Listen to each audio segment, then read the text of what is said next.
27 August Paschimbanga ছাত্র সমাজের নবান্ন অভিযানের দিন রাতেই গ্রেফতার হন অভিযানের অন্যতম আহ্বায়ক সায়ন লাহিড়ী। গ্রেফতারিকে চ্যালেঞ্জ করে কলকাতা হাইকোর্টের দ্বারস্থ হয় সায়নের পরিবার। শুক্রবার সায়নের গ্রেফতারি নিয়ে বিচারপতি অমৃতা সিনহার বেঞ্চে প্রশ্নের মুখে পড়তে হয়েছিল রাজ্যকে। সায়ন লাহিড়ী কি এতটাই প্রভাবশালী যে তাকে গোটা অভিযানের নেতা ধরে নিয়ে গ্রেফতার করা হলো? আমি এখনো পর্যন্ত অভিযুক্ত কে প্রভাবশালী বলে মনে করতে পারছি না। হেফাজতে নিয়ে তাকে জিজ্ঞাসা করা কি খুব জরুরি?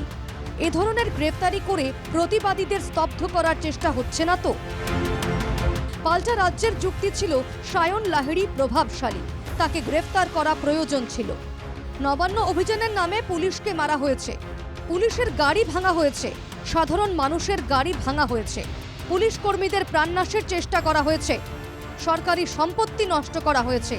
অভিযুক্ত কোনো অনুশোচনা প্রকাশ করেননি, সেই কারণেই পুলিশ মামলা রুজু করেছে। দুপক্ষের সওয়াল জবাবের পর সায়ন লাহিড়ীর জামিন মঞ্জুর করে কলকাতা হাইকোর্ট। শনিবার মুক্তি পান তিনি।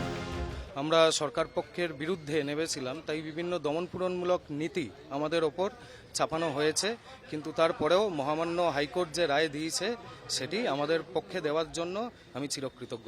কলকাতা হাইকোর্টের জাস্টিস অমৃতা সিনহার বেঞ্চ থেকে জামিন পেয়েছেন, তো ফলে দিয়েছেন। হাইকোর্টের ক্ষমতা আছে। কিছুদিন আগে আর একজন মহামান্য বিচারপতি ছিলেন, তার বিরুদ্ধে যখন প্রশ্ন তুলতাম তখন বলা হতো আদালতকে বলা যায় না। এরপরে দেখা গেল সেই বিচারপতি চাকরি ছেড়ে বিজেপির প্রার্থী হতে গেলেন। সায়নের জামিনকে চ্যালেঞ্জ করে সুপ্রিম কোর্টের দ্বারস্থ হয়েছে রাজ্য সরকার। কলকাতা থেকে সুদীপ্ত চট্টোপাধ্যায় ও সুস্মিত মজুমদারের রিপোর্ট, NKTV বাংলা।